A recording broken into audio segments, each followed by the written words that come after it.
Good morning. Greet you all in the precious name of Jesus this morning. It's a joy to be here. It's good to hear about life literature. I learned some more things this morning. I appreciate that. I'm curious, Mose, about how old were you when you lived in Haiti? 7. And that's when you learned Creole, I would guess. And I'm guessing you probably brushed up on it a good bit since that, times back and forth. You know, it's just amazing how God leads when we let Him lead and directs our paths. You probably had no idea. And God, I think, knew those things back then. And it's amazing what you can contribute, I'm sure. Knowing the language is huge. So it's interesting how God leads. On another note, I was privileged and honored to sit in a special man's chair this morning for about 5 or 10 minutes. That's empty this morning. And that's our dear brother James. He's at home this morning, not feeling very good. Experiencing some nausea and he's weak. Not sure what's going on. Hopefully it's just the flu bug and something passing. But I'd like if we could remember him in our prayer this morning. So let's stand together. Our Father in heaven, thank you for your great love today. Thank you for your great mercy. Thank you that we could hear some of the ways you have led and the way you're guiding life literature in Haiti.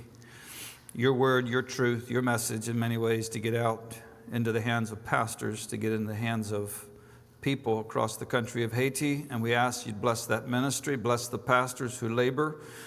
And I pray that you would bless all the different aspects of life literature. Father, we commit our lives to you. We also pray this morning for Brother James, Sister Susie, and Betty, and Caleb. We commit them to you, but particularly this morning, James, just ask, dear God, that you would give him strength and you would bring healing and comfort to their home and specifically to James. Bless him, we pray. In Jesus' name, amen.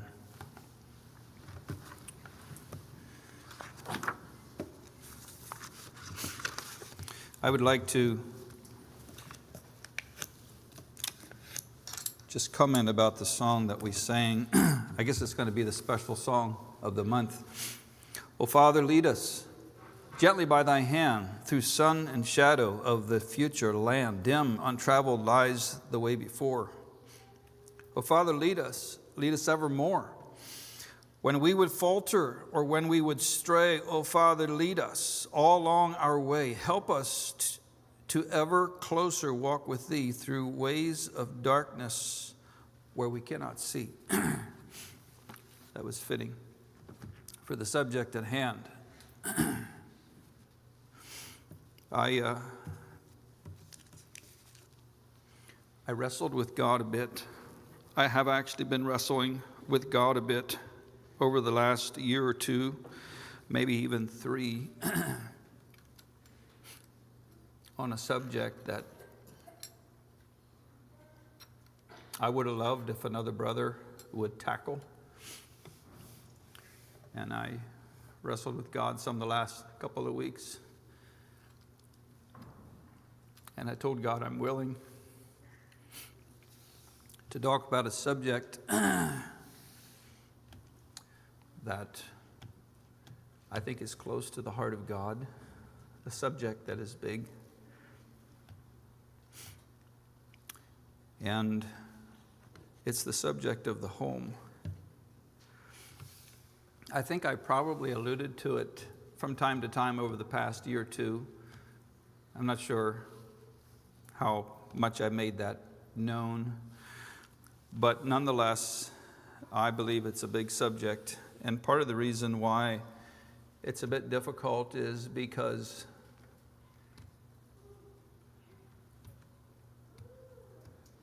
it's a subject that I have needed to come back to God many, many times over the years and acknowledge my own failure and my own need of God's gently leading along the way. And I faltered a good bit. Anyway, I recognize this to be a needful subject. I recognize it to be somewhat of a sensitive subject. a subject that's associated with some pain, even in this room, some regret, some whys, some if onlys. And I know that God is a redeeming God this morning. And I know that God is a God who meets us where we're at. And I know that we're never done making a difference. In this movement, I don't know how many years ago it is, 20, 25, 30 years ago, it was a lot of focus in our movement and our roots. It was passion that burned. I would love to see that vision rekindled a bit. Brother Mark, you spoke about some of the needs in the culture in Haiti, and I forget exactly how you commented, even in our Anabaptist community, we have our needs. And when it comes to the focus that we have on the Christian home and in the home, in our minds, we would maybe be at different places. How much of a need is it that we focus on this subject? I told the Lord I would be willing, and I feel like this is what God laid on my heart this morning. I'd like to talk about the power of a vision. And then at some point, I feel like these came from God this week. The man in his home, the man in his marriage, guiding our children / our youth, and at some point speak on the subject of a God-honoring courtship. Those are subjects that I felt God laid on my heart. This morning I'd like to talk particularly about the power of a vision.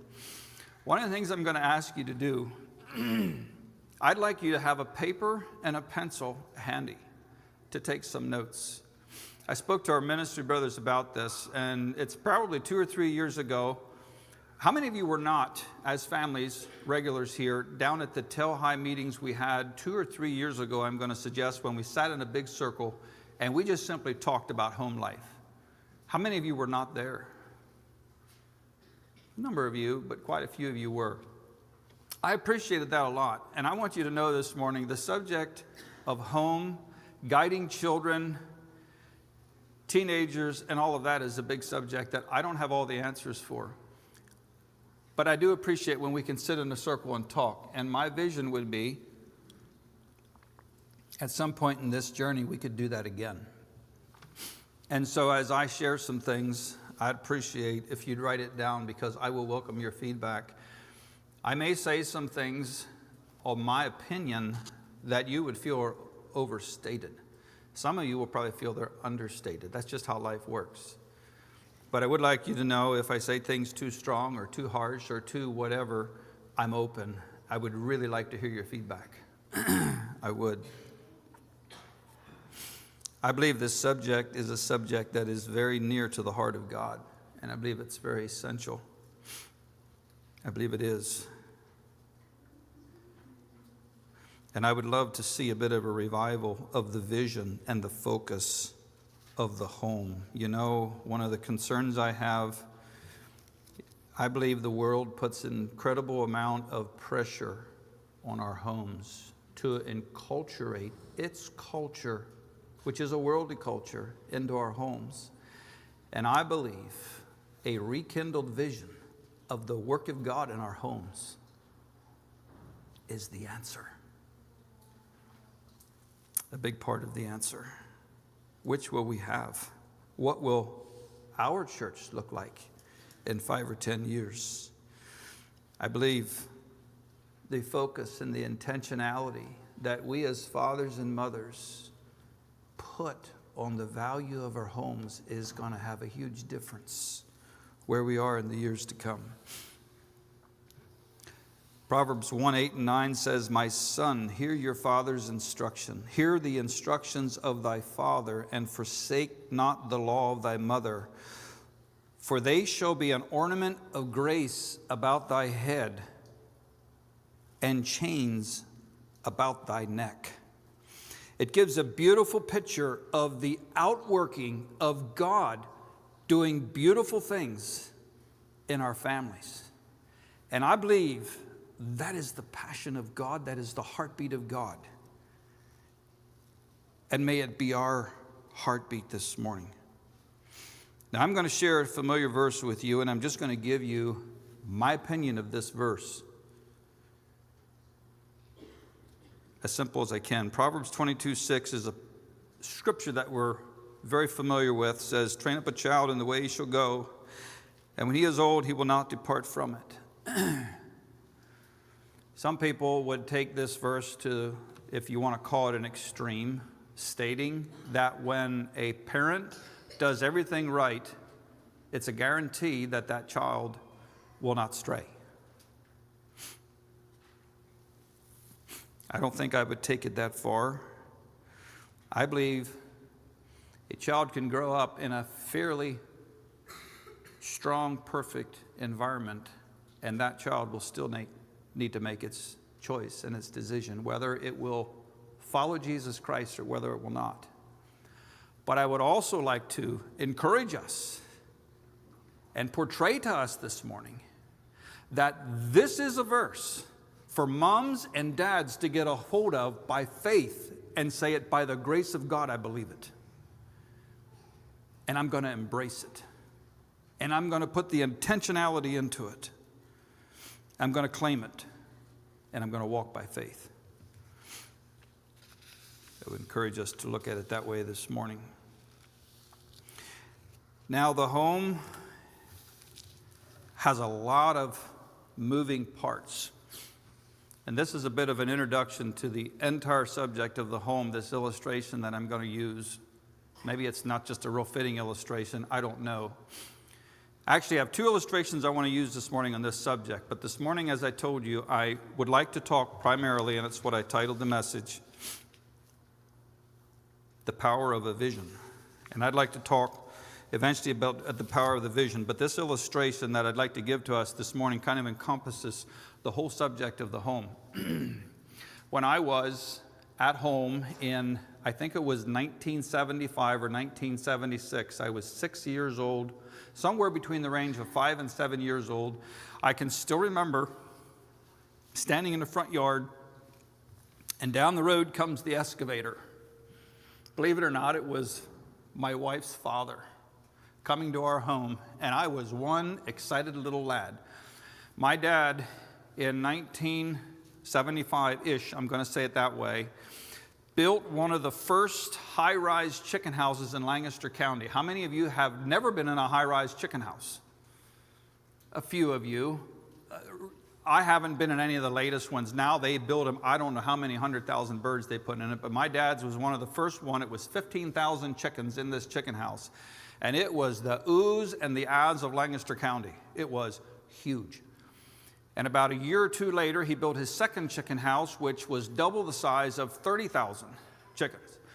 And I lived most of my growing up years, all of my growing up and formative years, in a chicken house. And I hated egg packers, I hated chicken house, I hated all those kind of things, but it was what I did.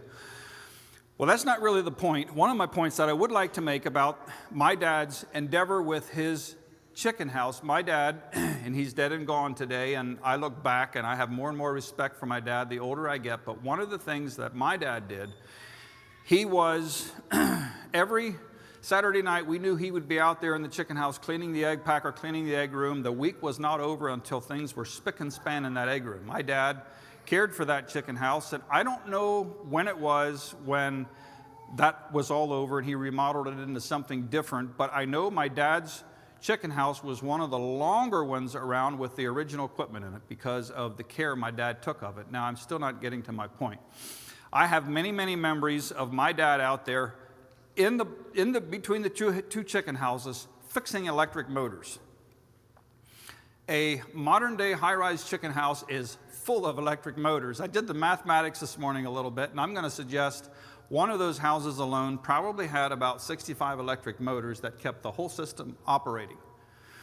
And just to go into a little bit of detail with that, Dad had also built a master mill, mix mill, that mixed the feed. And that was electric motors. Electric motor that took the feed from that mill over across the roof of the buildings into feed bins, and there was electric motors ran augers that would auger the feed into the chicken house. And each particular house, there would be, if I have it right, 6 times 4, 12 hoppers that it would auger the feed into. More electric motors ran that, and each one of those hoppers it was augered into had an electric motor on it that ran chains that would take the feed throughout the whole chicken house. Underneath those feeders was egg belts, and every one of those egg belts, which was another 12, had electric motors that brought those belts out and dumped the eggs, or rather rolled them into the main belt that took it to the packer, and over there's a packer with electric motors on it. All those electric motors times 2. My dad's life seemed to be fixing electric motors. And I have memories, many memories of going with my dad as a little boy over to Whitmer Motors at Reamstown, dropping motors off to get motors rebuilt and fixed. Oh, by the way, each of those chicken houses probably had anywhere from 7 to 10 fans. And they all had a motor on it. They were dusty, dirty fans. And every time when summer came and it was getting 90 to 100 degrees outside, my dad was concerned, is every motor operating? Because if it wasn't, the heat was going to go way up and there was going to be problems. Now, what is my point about all these motors? I said all that to convey that every one of those motors had a little red button on it called a, what, Richard, you know? Reset. And whenever there was a motor that wasn't working, my dad would push that in hopes that would get the motor going, and if it didn't get going, off to Whitmer Motors we went. Sounds pretty big and complicated, doesn't it? An operation like that. Well, what is my point in saying all that? As we look at this big subject, there's a lot of moving parts in the home, and there's a lot of responsibilities, and there's a lot of resets. And sometimes it takes overhauls. Now, I know the burden of a lot of this rests on the moms and dads, but it also rests in the hearts of children. So we have a big subject this morning that I'd like to look at. Now, that was a bit of a materialistic pursuit of my dad's, and it was all about supporting his family, and it was all about producing eggs. I thought about bringing an egg up here this morning and holding it up just for memory's sake. But as we go along on this subject, I'd like for us to think about what is my responsibility in this subject of having and maintaining a godly home. One of the things that relates to the subject of family I'd like to talk just a moment about, or at least make reference to Genesis 2:17. God breathed into man the breath of life, and he became a living soul. When we think about our homes and we think about our children, we are relating to eternal souls. Is there anything more valuable that you can think of in life to make our investment in than eternal souls that will live forever? As I go along, I'd like to think more about that. But eternal souls is what we're talking about that are going to spend eternity in heaven or in hell. Let's just say it point blank blunt, right? Moms and dads, do we have a vision? Is the point of my message this morning. What is a vision? Well, the simplest definition of a vision that I can find is to imagine something as if it were true. A vision, to imagine something as if it were true.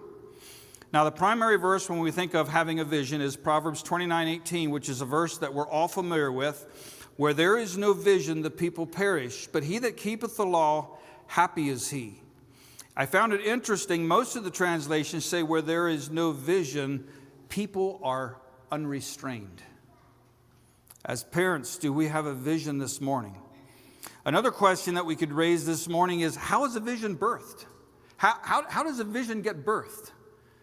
We could probably talk a long time about that, but I think one of the ways a vision gets birthed for our home is to recognize the value of an eternal soul. Most of us moms and dad have very, very precious, special moments when either a midwife or a doctor or somebody takes this crying little child that's crying and for the first time put it in our laps. And we hold this little child. And we are staring, in some ways, into eternity. An eternal soul. Oh, such a cute little child. And it is. And oh, the oohs and the ahs. Eternal soul. I'd like that to be burning on our hearts this morning as we think of having a vision. Is there anything more important that you can think of this morning than a home, than an eternal soul? The impact. A vision. You know, this morning, I think Mark referred to Lester and Betty Miller had a vision for something. No idea where it would go, but a vision was developed. Do we have a vision this morning? Well, I titled it this morning, The Power of a Vision. Now, I am going to give another bit of a short story situation that has to do with my dad. And I am going to share this to impress in our hearts this morning the power of a vision, okay? I believe without it, little will happen. I believe a vision where we see something by faith and we have a passion and a vision what God can do with it. And so I'm going to share this little story with you. I'm going to call it the tale, we could call it, of four little boys. I told you that in 1975 or 6, somewhere in that range, when Dad built his first chicken house, my first memories of my dad, before the chicken house days, when I was, my very earliest memory, my dad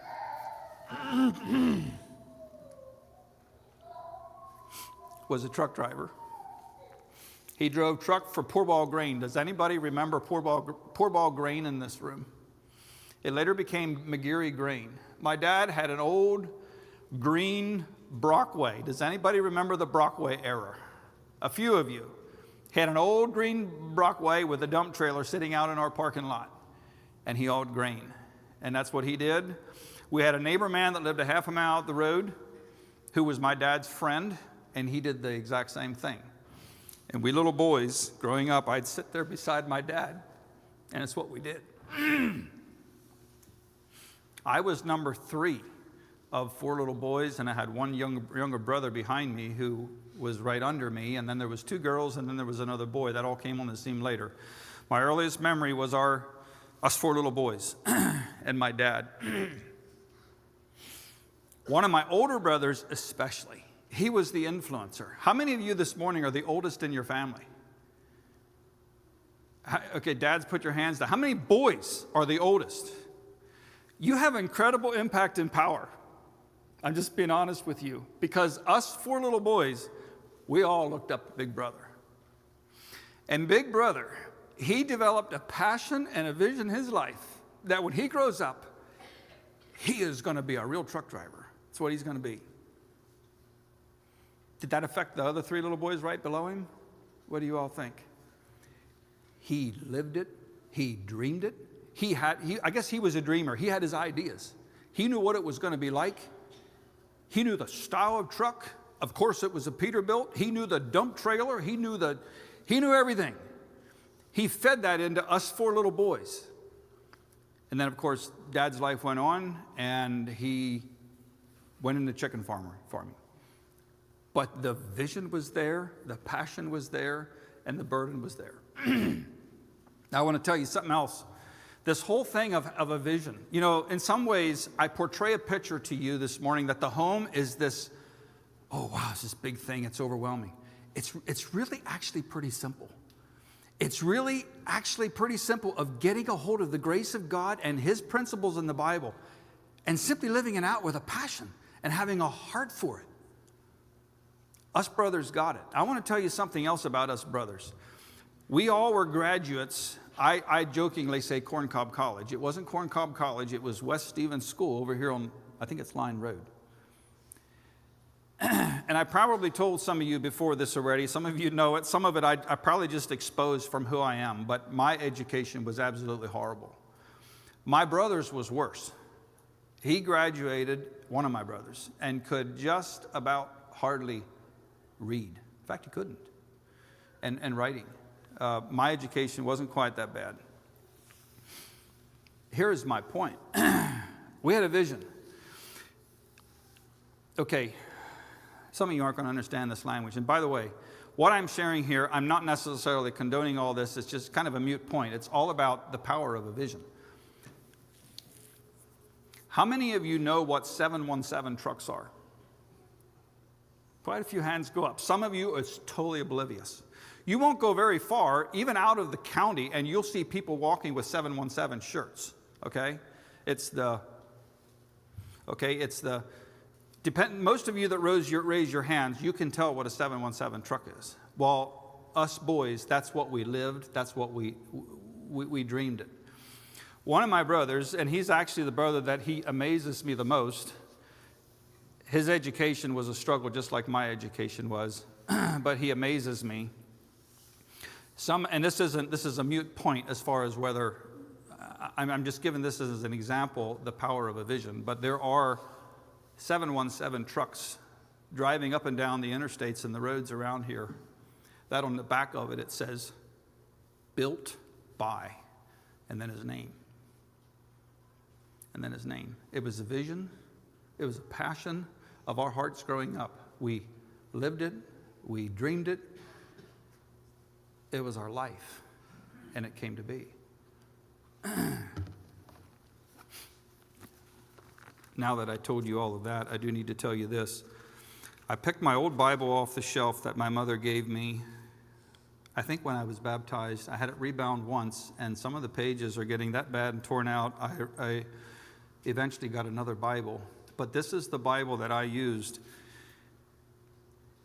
in the early 90s when God was doing a deep work in my heart. And I told some of you this story already probably, but that little example I gave you of the vision and the passion that I had for life. That was me, okay?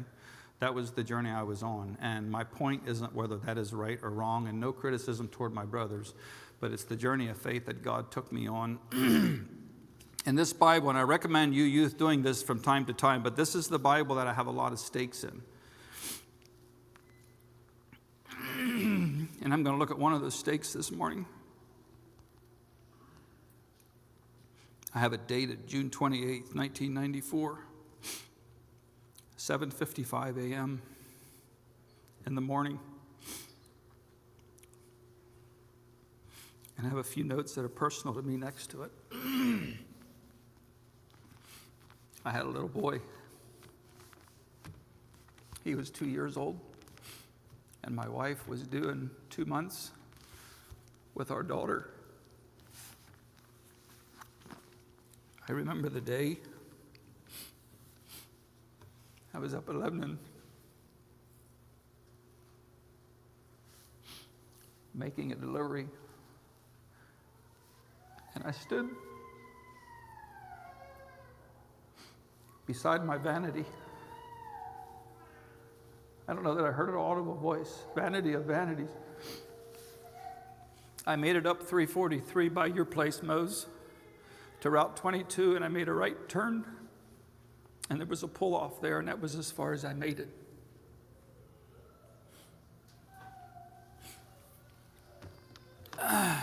That was a work of God. And I'm not saying that the point is somewhat mute as it relates to that type of a life, but I remember the vision God gave me, the passion for my family. Now I would like to look at some scriptures this morning. The power of a vision and our responsibility to our homes. Let's turn to Psalm 78. I'm going to read that passage. And then what I'd like to do is look at Deuteronomy chapter 6, and I have 8 points. And we're talking this morning about the power of a vision. A vision for our homes.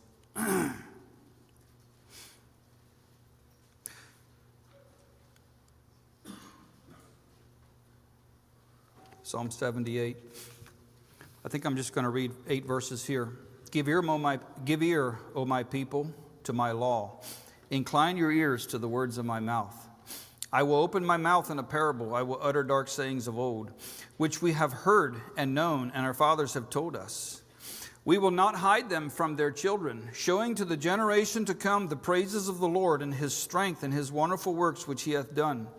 For he established a testimony in Jacob and appointed a law in Israel, which he commanded our fathers, that they should make them known to their children, that the generation to come might know them, even the children which should be born, who should arise and declare them to their generation, that they might set their hope in God and not forget the works of God, but keep his commandments, and might not be as their fathers, a stubborn and rebellious generation, a generation that set not their hearts aright, and whose spirit was not steadfast towards God.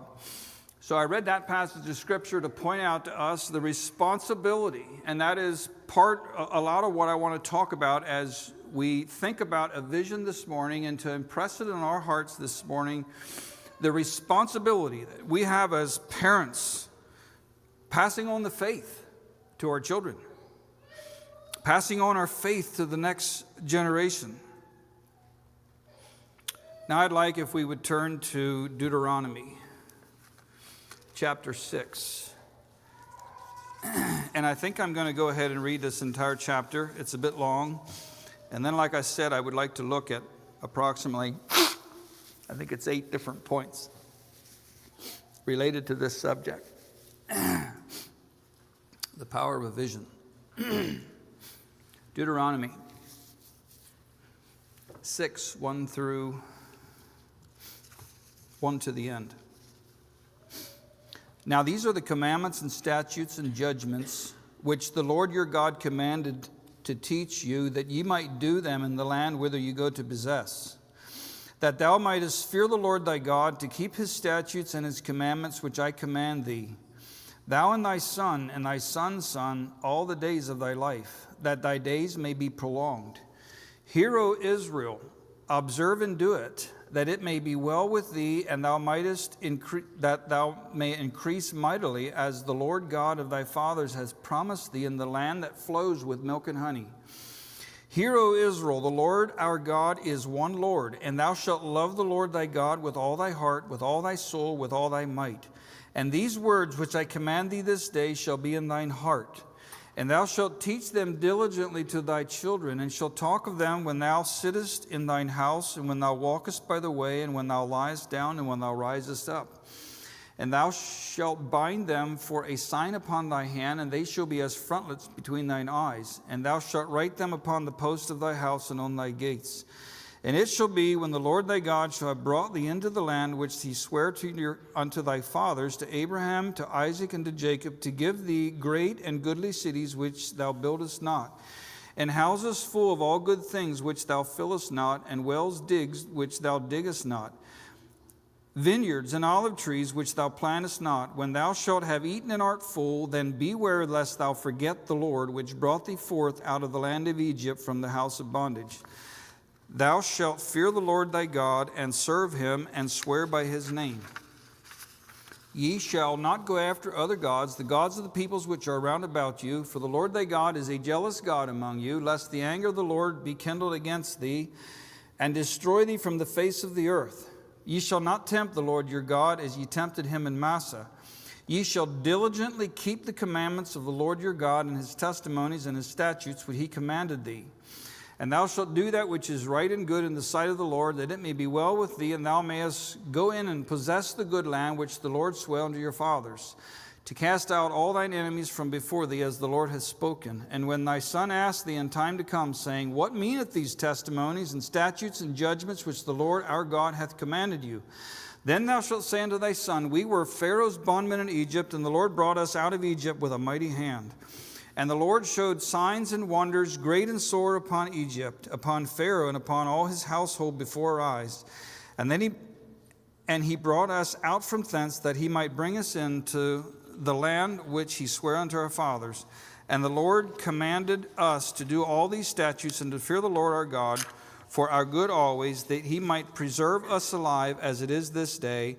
And it shall be our righteousness if we observe and do all these commandments before the Lord our God, as he hath commanded us. This was God's people as they were preparing to enter into the promised land. This was God's instructions to them, and we see here God's passion to pass on the faith and to make known to the coming generation the wonderful works of God and what he has done. God was trying, I believe, here to prepare them for what was ahead of them and putting the responsibility on them to pass on this faith. Point number one is a clear-cut, radical choice to follow Jesus Christ. Nothing else will see us through. That is a clear-cut choice in our own hearts to be fully and completely and wholly dedicated to Jesus Christ. And we see that here, I think, in verses 4 through 6, where it reads, Hear, O Israel, the Lord our God is one Lord, and thou shalt love the Lord thy God with all thy heart, with all thy soul, and with all thy might. And these words which I command thee this day shall be in thy heart. You know, it's very, very difficult to try to portray something to our children that's missing in my own heart. We can't do it. And you know, I've had times of floundering in my own life.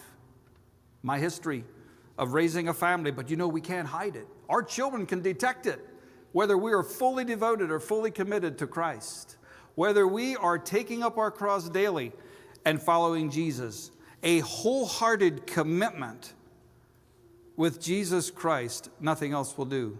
I believe it's impossible to have a real biblical vision of raising our families if we struggle in our personal walk with God. And that's not to perfection.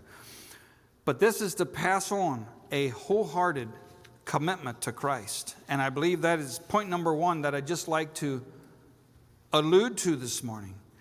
And you know, if I may say so, it's difficult to try to guide a home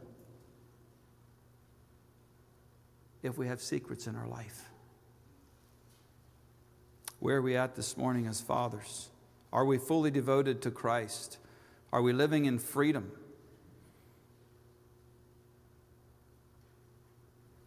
It will be difficult.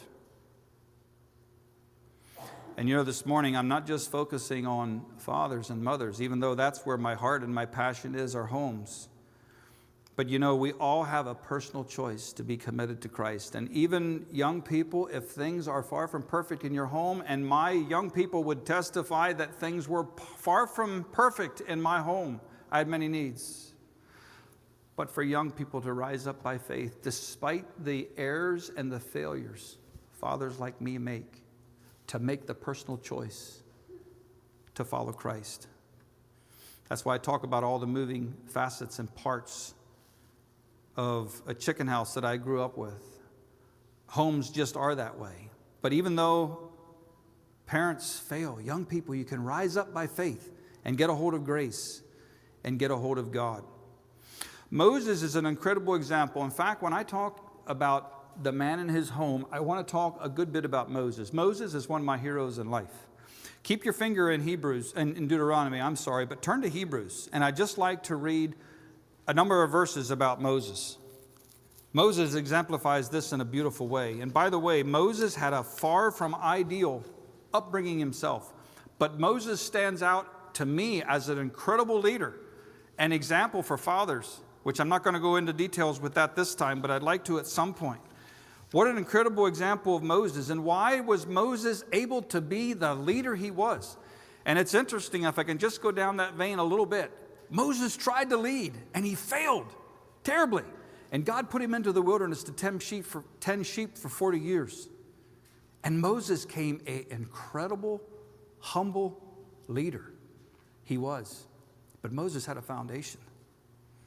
I believe this passage in Hebrews, where it talks about Moses, and we know what Moses did. Moses had an idea and a way to how to do this thing, and he failed. He went out and slew an Egyptian. But this is the passion that he burned with, I believe, and we have it here in Hebrews 11. I'm going to read a couple verses beginning at 23. By faith, Moses, when he was born, was hid 3 months of his parents because they saw because they saw he was a proper child and they were not afraid of the king's command. By faith, Moses, when he came to years, refused to be called the son of Pharaoh's daughter, choosing rather to suffer affliction with the people of God than to enjoy the pleasures of sin for a season. Now, I believe Moses had a vision, verse 26, esteeming the reproach of Christ greater riches than the treasures of Egypt, for he had respect unto the recompense of reward. Now, that verse is a little confusing possibly to some of us in the King James. I'm going to read it in NIV. Moses regarded disgrace for the sake of Christ as of greater value than the treasures of Egypt, because he was looking ahead to his reward. Moses took a look at the whole thing and said, I am going to choose to cast my lot with my people. I don't care about the disgrace that I'm going to experience.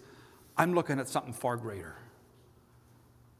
To me, Moses is an example of having a vision. He saw something different. And then he forsook Egypt, not fearing the wrath of the king, for he endured as seeing him who was invisible. Moses had a vision. Moses cast his lot with the people of God. He cast his lot wholeheartedly with the people of God. You know, I believe half-hearted commitments to Christ are an incredible hindrance. Moses was wholehearted. We could talk more about that, but I think we'll move on. Point number 2. And this is a very simple one, and we see this very clearly. Number 2, parents are responsible for the passing on of the faith. It won't just happen without intentionality. It won't just happen. You know, there's a lot of things in life that'll just happen. And you know, it's so easy to just stand back and say, well, it won't happen. It is the parent's responsibility, and it takes intentionality.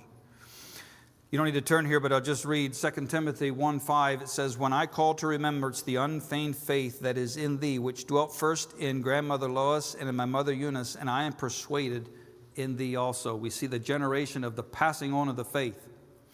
Now, there is a word that's used in this passage twice, at least twice. It's in verse 7 and verse 17. It says, thou shalt teach them diligently to thy children.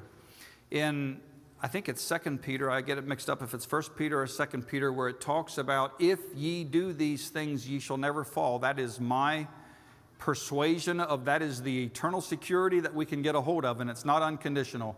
It's a matter of adding to our faith. And one of those things that we're called to add to our faith is, I think it starts off with this, I think it's about 5 different things. It says, give all diligence. And in this passage here, it comes out twice. Verse 7 and verse 17, it says, thou shalt teach them diligently to thy children. And you know, this morning what I'm sharing is just to give it to us as an encouragement. I'm a father too, and I need to hear it. Put all diligence towards it. There's nothing more valuable that we will put our energy into than our homes. Diligence. It won't happen without intentionality. And I know I'm as human as you are. Sometimes we get plain down what? Tired. Merv, do you ever get tired? I do. I probably said this across the pulpit before, I don't know, and I don't always do very well with this. But there have been many a times, especially in the thick of my child-rearing days, I'm on my way home, and I'm tired. And I know there was times I was going up my hill to my driveway, and my prayer to God was, Lord, I am now going home to my full-time job. Please give me energy. Sometimes I yield to the temptation of going home and sitting on my easy chair and my eyes go closed. And I know there's a real side to all this. But you know, church, this morning, I'm just trying to encourage us this morning to put the intentionality and the passion into our homes, a vision for our homes, a healthy dose of the fear of God. You know, I think there's a real lack of the fear of God in our age and generation that we live in. And that is what Moses taught them here in verse 2. He says, that thou mightest fear the Lord thy God and keep all his statutes and his commandments, which I command thee, and thy son and thy son's sons, all the days of thy life, that thy days may be prolonged. The fear of God. The practical outworkings of the Christian life to pass on the faith. There's much more that could be said here. But we have an opportunity and responsibility to teach our children. Now, I'd like to just reflect a little bit on the last number of verses of chapter 6 here. And in fact, I might even read it again. But I think it is very, very important that we learn to reflect of the acts of faith of God leading as it relates to our children. And it's what he tells us to do here in verse 20 to the end. It says, when thy son asketh thee in time to come, saying, what meaneth the testimonies and the statutes and the judgments which the Lord our God has commanded you? Then thou shalt say, we were Pharaoh's bondmen in Egypt. And the Lord brought us out of the land of Egypt with a mighty hand. And the Lord showed signs and wonders, great and sure, upon Egypt and upon Pharaoh and upon his household before your eyes. But he brought us out from thence, that he might bring us in and give us the land which he sware unto our fathers. And the Lord commanded us to do all these statutes and fear the Lord our God for our good always, that he might preserve us alive as it is this day. Let our children know the stories of God's leading. I believe that is a powerful thing that brings that connection together. I want to get into this just a little bit, and maybe I'll just comment now and maybe talk about it just a little bit later, and maybe more when we talk about guiding young children and guiding teenagers. I believe, and I'm just going to give you my opinion, and like I said, I'm open to pushback, I'm open to feedback, and you tell me where I err. But I believe one of the greatest hindrances, I'll say this much, I believe one of the greatest hindrances that exist when it comes to us as parents trying to convey truth to our children and give direction is some sort of an emotional disconnect that we don't have the ability to convey like we should, and it's not there. And I believe that emotional disconnect happens by a lot of different things. I believe we should be looking for every opportunity, and it's what I'm encouraging us as fathers and mothers, to look for every opportunity to bring that together. And part of that is by telling stories. But I believe part of the bigger disconnect between fathers and mothers is when that emotional relationship gets destroyed because of sin in our own hearts. It destroys that emotional disconnect, and then we wonder, why can't I connect with my child? I'm just going to be honest with you. I don't know how many times I have caught the tears of teenagers who are disconnected with mom and dad because of anger. And there's emotional disconnect. And why can't I speak into my child's life? And it doesn't work. We are responsible. I may comment a little bit more about that later. Number 3, and this is something that I would like to drive home. I'll say it this way. I know Brother Nathan's brother Tim Zeisset very well. I journeyed with Tim for quite a few years when he had a vision for Tanzania. He had a vision for Africa, for the mission field somewhere, and everybody about him knew it.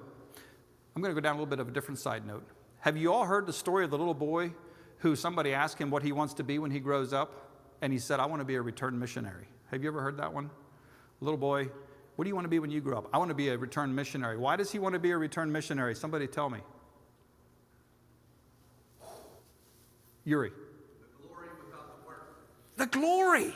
A returned missionary. This man spent his life on the mission field. He did something big, right? And great for God.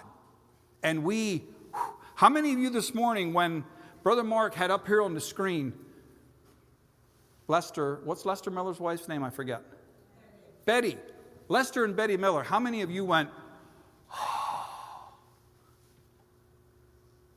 one honest hand, a couple more yet. I did. Yeah, Lester and Betty Miller. Yeah, they did great things. I mean, that's why life literature is today what it is. And by the way, it is. I agree with that 100%. Now I'm going to say this. Okay, when somebody's going to go to the mission field, what's the first thing we usually ask them? How long? 2 years. Wow, 2 years. Okay. Once in a while we have somebody that says, indefinite. I don't know. And then we say, you're going to spend a lot of time on the mission field. Do I think crazy? Are you with me? I All right, so one of the things that I want to do, I'm 57 years old, if I could live my life over, and I would just be single Brian Nolt, whatever, what would I do with my life? That would be a good subject one time for a Sunday afternoon, wouldn't it? What would I do with my life? Well, young person, if you're sitting here this morning and I'm talking about this thing with a home, oh my, you might be sitting here thinking, I think I'm just going to be single. This sounds just really big. If I had my life to live over, I'd look for her again, number one, because I'd want to marry her all over again. And I'd love to do this thing all over again. I want every person sitting in this room to know that I would do it all over again, okay? Now that I made that point, I would like to say this, if I don't forget what I was going to say. What was it? This is what it was. You young girls especially, you can't, you think this way, oh wow, one day it's just going to be this great wedding. That's kind of how girls think. And then I don't know what all the fellows, well, I should know what the fellows think. I was one of them. Here is my point. Young people, if you intend to ever get married in your life, when you stand up here somewhere at a marriage altar and you make your commitments to each other to faithfulness, you are signing up for a lifelong mission endeavor. How many of you agree with that? You're signing up for something. Okay, I don't want to take away from the fact that I appreciate when there's Tim Zeisitz and there's Daniel Kenistons and there's Lester Millers and those kind of people who are willing to make an incredible investment in the mission field. Hats off. I think we should recognize them. I think we should talk about them. I think we should have meetings about them. But I think signing up to marriage is something far bigger and far greater. It's going to last till you die. Paul said, I have finished my course. I have kept the faith. I don't think when young people stand at a marriage altar and they make their vows and their commitment to each other, they have no idea what they're signing up for. They have no idea. It is a lifelong mission endeavor that you're signing up to.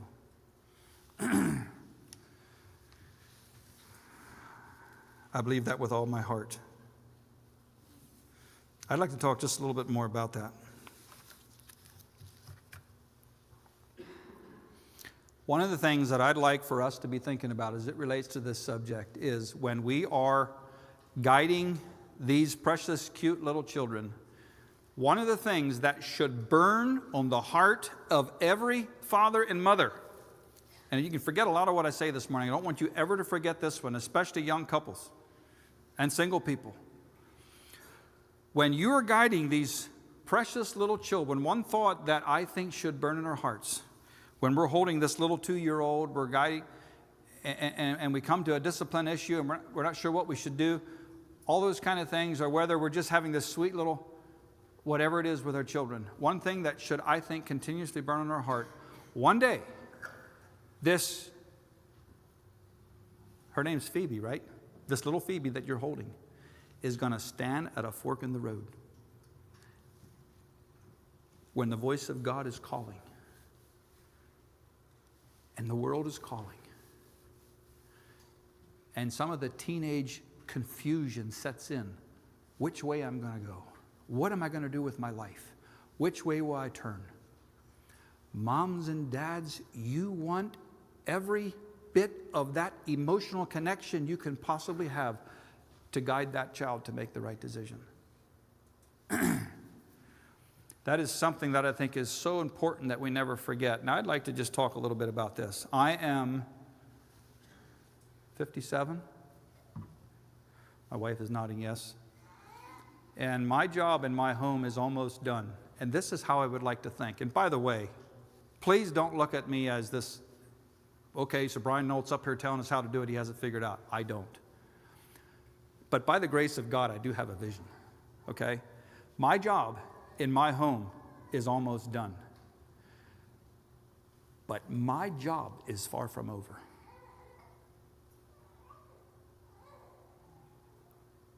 My 2 oldest grandsons are 9, almost 10 years old. In 4 or 5 years, I will be 62 years old when they will probably be standing at some of these forks in the road. As a grandpa, I would love to be able, and I hope I still have energy and strength left to speak into their life. You know, I joke sometimes and say God knew exactly what he was doing when he gave us children in our 20s and 30s.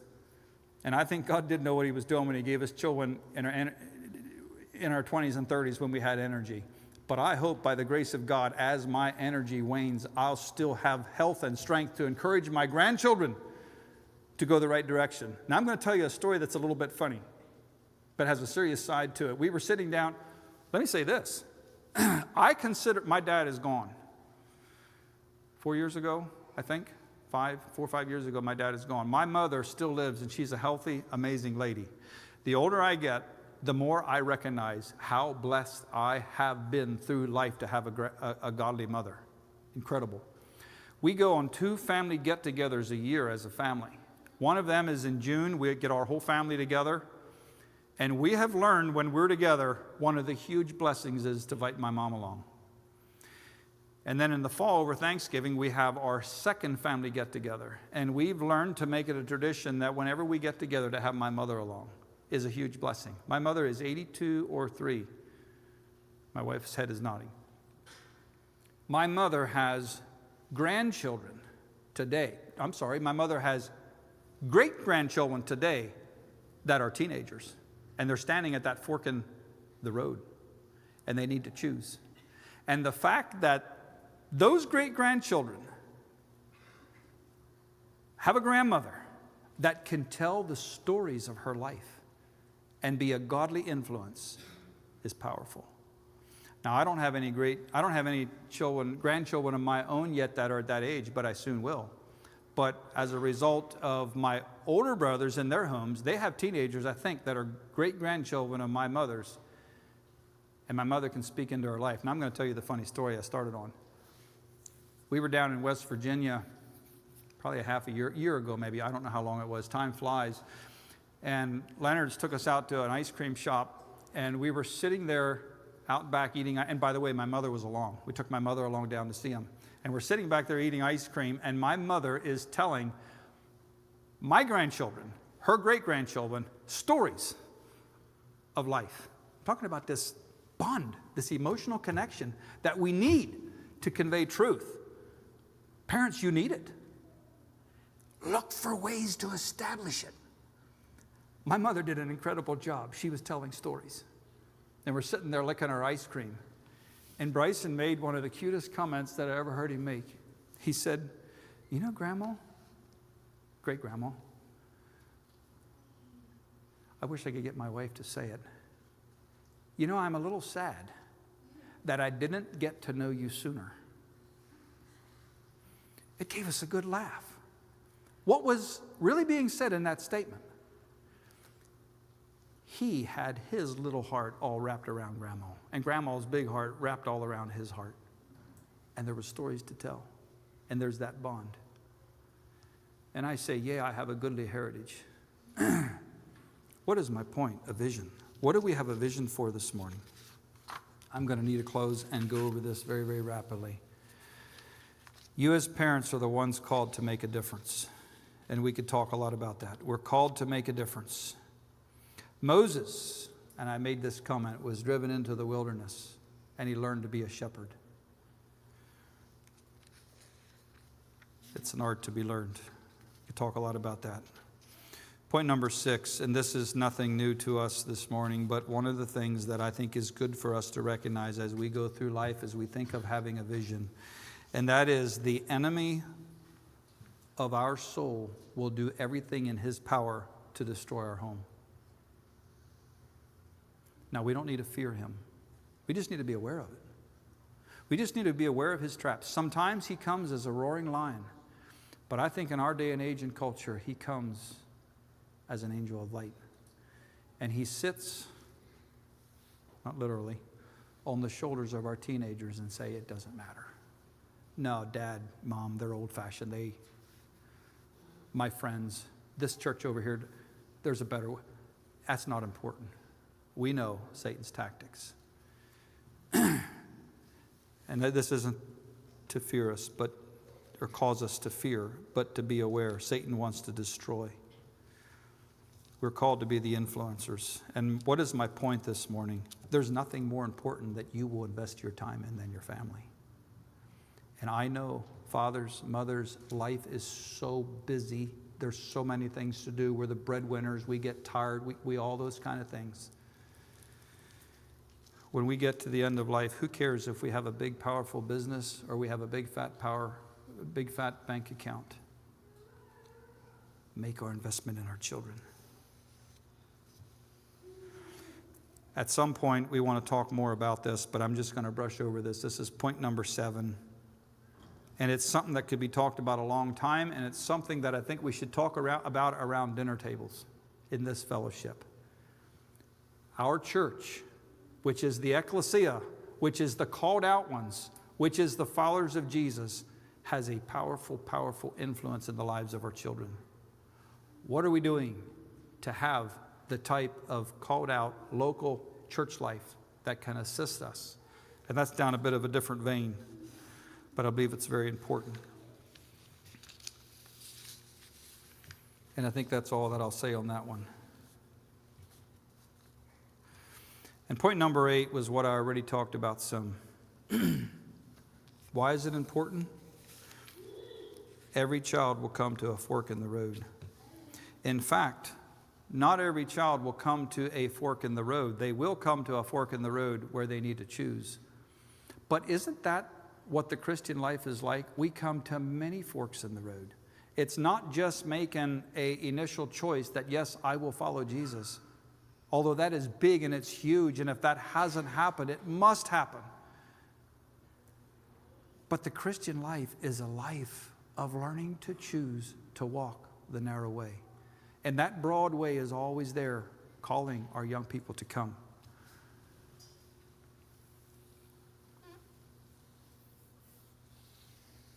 Choose.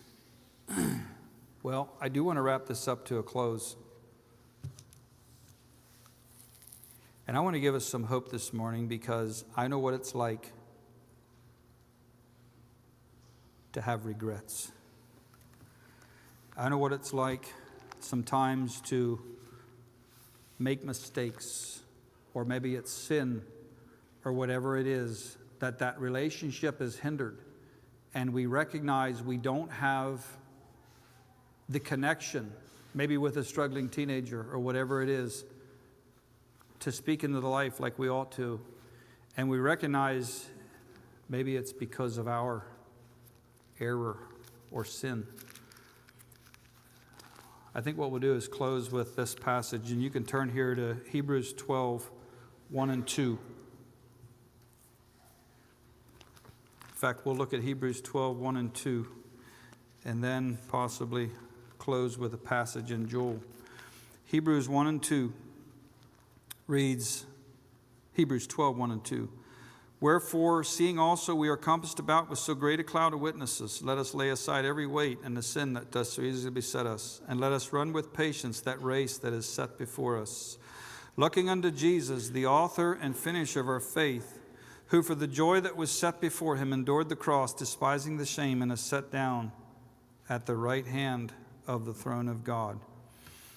It talks here about laying aside every weight and sin that does so easily beset us,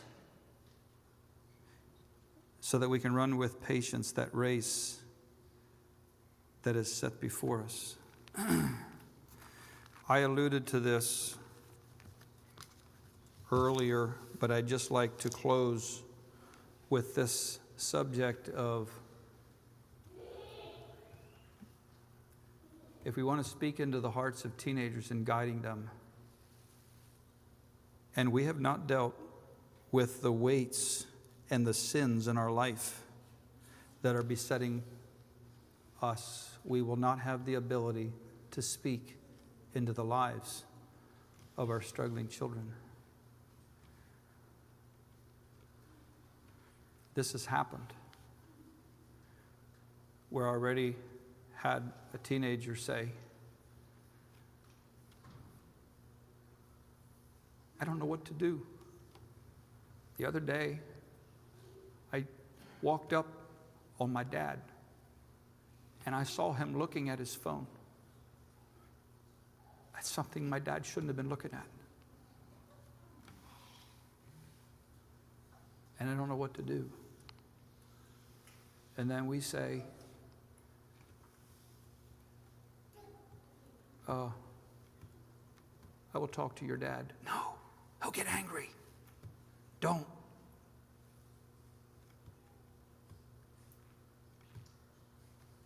That's a sad day. Or, as I said before, my dad is angry.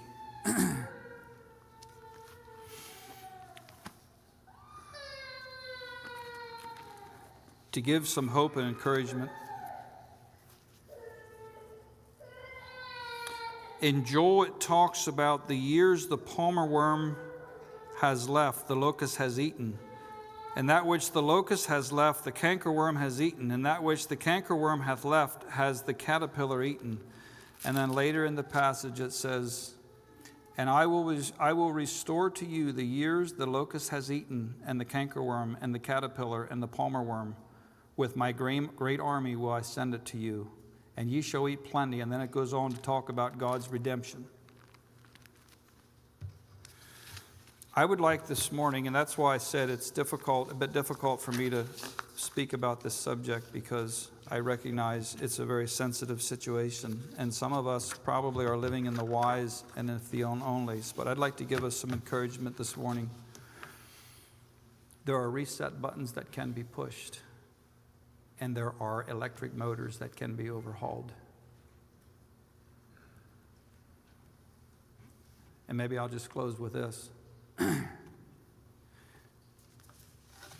I don't feel that I deserve the respect that my children give me. They would have a lot of reason to not respect me. But I don't know how many times I have got my family together with a tear and said, Dad failed. Can you forgive me? And I'd just like to give some encouragement this morning. I know there's a lot of dads that struggle with their devices. I hope the statistics are wrong as it relates to Everett Christian Fellowship.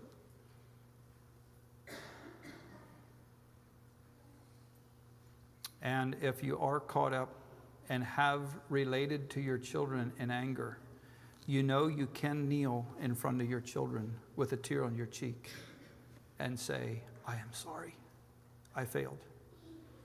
That is where the grace of God will meet you. And that is where the connections can happen. It's called a beautiful word of repentance. I had it the other morning. We were trying to get off to church, and my handicapped situation was pushing my buttons beyond limits almost. And I got in the car to leave, and even though the situation is what it is, I had to bow my heart and say, can you please forgive your dad? I'm sorry, I got angry. That is where the grace of God meets us. So I'd just like to encourage us this morning as we think about a vision, the power of a vision.